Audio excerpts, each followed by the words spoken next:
Well, joining us in studio this morning to discuss this further is Chairperson of the National Tax and SARS Stakeholders Committee at SAIPA, Mr. Ettienne Retief.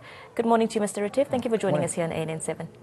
A busy day ahead for Minister of Finance Gigaba. A lot of pressure on him as well with regards to the state of the economy. Also probably some of the political issues coming to the fore, questions around whether or not he will be able to fill Mr. Pravin Gordhan's shoes. What are your expectations with regards to the mini budget today? Well, I think, first of all, the expectation that we first have is that since this is his first opportunity to present the budget is he staying the course of the budget that was presented earlier the year by Mr. Pravin Gordhan, or is he going to restate those targets, which we would expect he would have to because the economy growth is not where it should be. Most of it would have to focus on spending because you'd have to curb that spending. Otherwise, it means our borrowings would increase, which is not ideal considering that the rating agencies are watching this carefully. But I think most of all, we are hoping to see at least some, I would almost say, confidence in the strategy that he's got going forward and confidence that we can get economic growth in the short to medium term despite the bad economic circumstances we've had the last few months. And you mentioned the rating agencies will be watching closely. What do you think specifically they will be looking out for, and how can the Minister of Finance improve that or boost that? Yeah. Look, the economic circumstances are difficult to change. That's based on trade and various other factors. But I think rating agencies are looking for stability. So, and there's a lot of instability in the political environment that has taken place from everything from cabinet reshuffles onwards. So, and you can see the rating agencies and a lot of investors have had confidence in the previous Minister of Finance. So this is the opportunity for the Minister of Finance now to show that he has got control of this and that the confidence can be put in him, which means that they can then feel confident that, look, this is not a sinking ship, and perhaps that gives some confidence to foreign investors, which is ideally what we're looking for. And with regards to foreign investment, how do we go about boosting that? Is it still a challenge, or do you think Minister of Finance will be able to improve that? See, the investors, many investors look for opportunities. So when there are future economic growth opportunities or there are opportunities for even normally buying in at low and taking advantage of growth opportunities is what an investor would want. So, but you also don't want, the investor doesn't want to put their money where they feel they're going to lose it. So it comes back to that confidence that they have that the economy can be turned around and that this is something that we've got under control.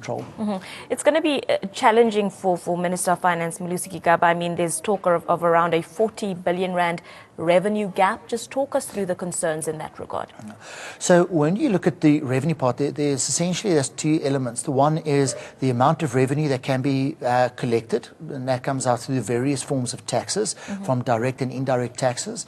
And then there's the amount of money that SARS can collect of those taxes in a fiscal period, which essentially is more to the cash flow side of it. So SARS in 2 years running has been able to collect in excess of R1 trillion and making their targets on there. Whether SARS would be able to do that this fiscal period, there's questions about it. From what I understand is they are quite short of target on that. But I think they're finding it difficult because the regional base, the tax base is down. That is everything from low unemployment or the high unemployment rate, the extensive amount of people being retrenched, the low spending rates, and there's VAT and those kind of things that come into it.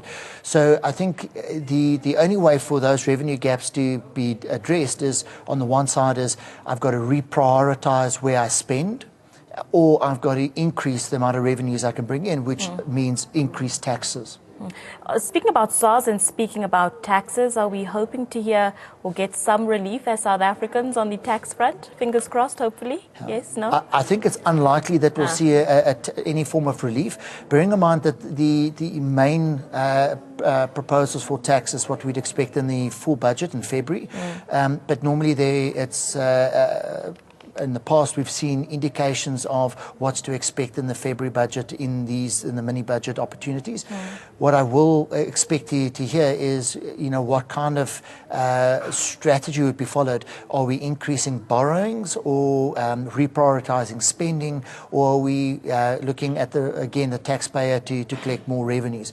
So we're hoping that there's a bit of a mix, so that it's not too much additional burden being put on the current tax base. But we'll see later today. We'll have to see. There was also talk a couple of months ago around the issue of the sugar tax, whether or not that was going to be implemented. What's the latest details around that? Well, there was a lot of engagement with the industry that has taken place on this. So I think it is quite clear that the tax will be brought in, it will come forward, but a lot has happened in terms of the transitional part of it and the rate of the tax that will be applied. So we are hoping to see what the final decision is, but we're looking at essentially a lower tax rate or effective tax rate that will apply to these kinds of sugary beverages. Let's move over to state-owned entities such as South African Airways, Eskom and Petro SA. We saw the new board being implemented at South African Airways, a turnaround strategy being implemented as well. What are the concerns around this, and what do you expect from the minister in that regard?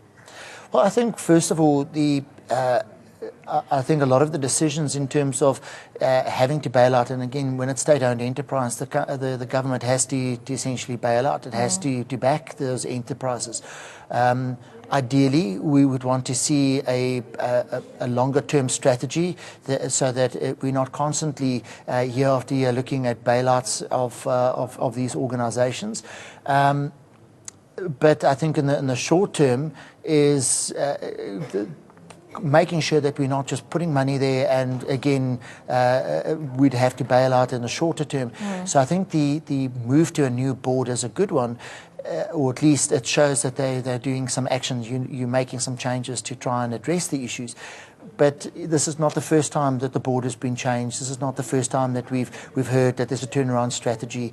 So it's one of those things of we'll have to wait and see, but I'm not necessarily full of confidence that the strategy this time around could work. Well, we'll see how that pans out. But with regards to some of the bigger or other issues, let me not say bigger, other issues facing the Minister of Finance, issues of unemployment, the high unemployment rate in the country, issue of slow growth, how does the Minister go about tackling these issues that affect South Africa's economy?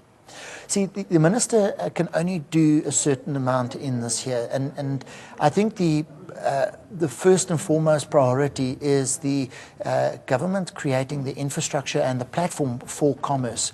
And that comes anything from foreign investors, from business confidence, from the ability to borrow, even stability in terms of inflationary rates. Unemployment is only going to be addressed essentially when we have sufficient economic growth. We can't be dealing with 0.6% of a growth or barely pushing ourselves out of recession and expect unemployment rates to be changed. We need 6-7% kind of growth numbers before we can even hope to see significant change in unemployment. Well, we wait to see what we hear from the Minister of Finance a little bit later on today. Mr. Retief, thank you very much for joining us here on ANN7 this morning. That was Mr. Ettienne Retief joining us in studio. He is the chairperson of the National Tax and SARS Stakeholders Committee at SAIPA, just chatting to us about some of the expectations ahead of Minister of Finance Gigaba's mini budget scheduled at 2 p.m. this afternoon. ANN7 is going to keep you up to date with all of those details and developments, but it's time for a quick break. More news and updates on the other side. Stay with us.